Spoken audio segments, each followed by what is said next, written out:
Hey,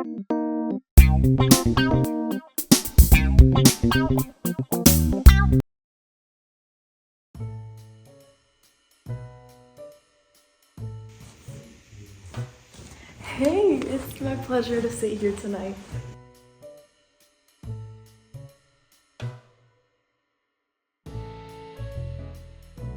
Of course, my film is a story of a girl who witnessed her own twin sister's suicide, and her PTSD was getting so bad from it that her family didn't want her seen like that, so they got her lobotomized so she wouldn't remember anything. And my whole film is kind of the progression of Lily, the main character's finding out of her twin's death and kind of slowly progressing to that insane state again.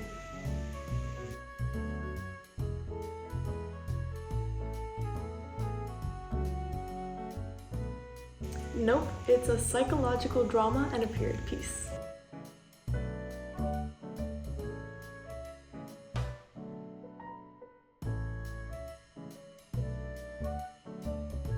No, silly, there are tons of different genres, each with their own conventions.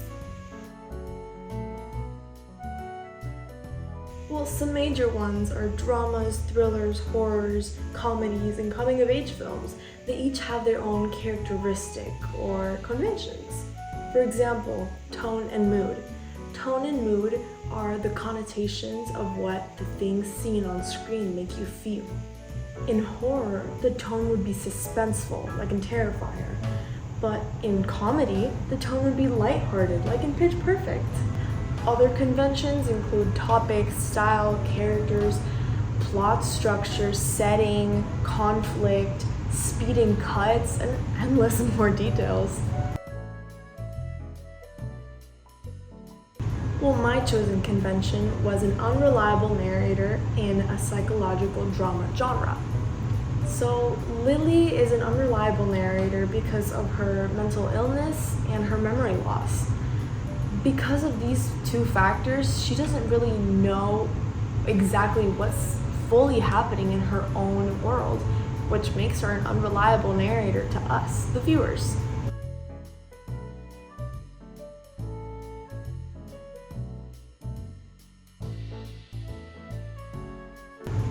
Great question, I see you're learning. Well, Lily's character is a fictional representation of people with mental illnesses, more specifically, dissociative orders like DID and DA. Mental illness is often represented incorrectly in movies and TV. While multiple systems are displayed in Lily, memory loss is a major theme in the movie, which I use construction to represent. Construction is a collection of visual and auditory choices to build up an idea. I use choices like vibrant lighting and curious music to build up the idea that Lily's lack of memory gives her a childlike obliviousness. For example, Eternal Sunshine of the Spotless Mind has lots of different flashbacks, and the construction of those scenes helps represent the main character's feelings in that moment.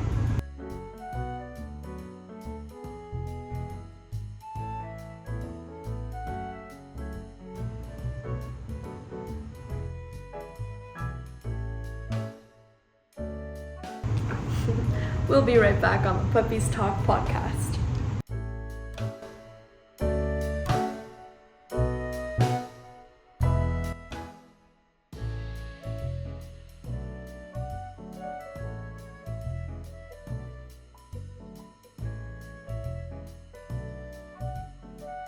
Of course, yes.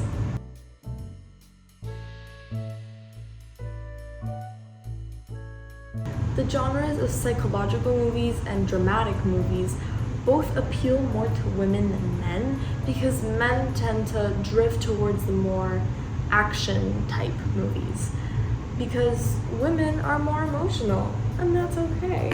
I'm part of that group. But also, age-wise, my target audience requires around 18 to 35 years old because the topics discussed in this movie require some intellect, but we'll later talk about why it's not older or younger.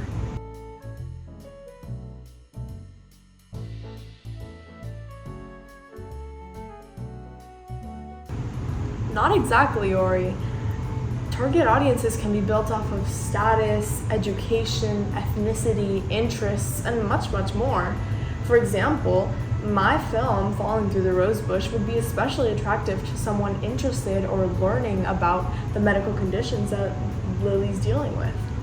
Education in my target audience is also around middle to high because a lot of background knowledge is needed for this film. However, status and ethnicity don't take a big part of my target audience because times in the movie are a lot different than times now, so factors like that aren't really affected the same way.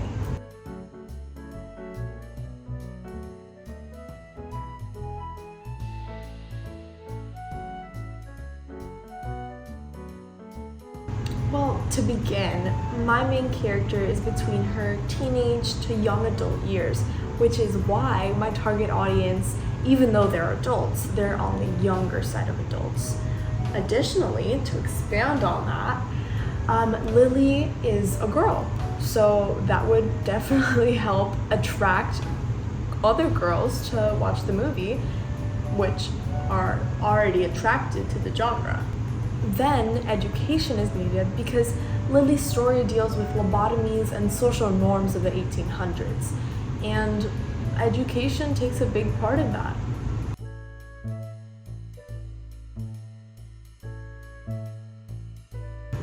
You flatter me, Ori.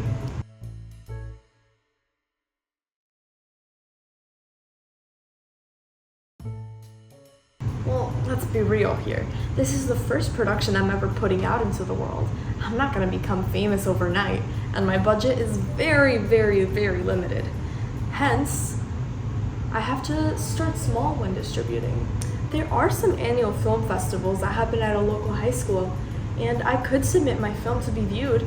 I know there's plenty of people who are kind of influential that attend every year, so maybe I could get my movie noticed big time. Also, online platforms are some of the easiest and most popular forms of distributing nowadays, all for a simple subscription. I could put my film on sites like Vimeo, YouTube, and Prime Video Direct.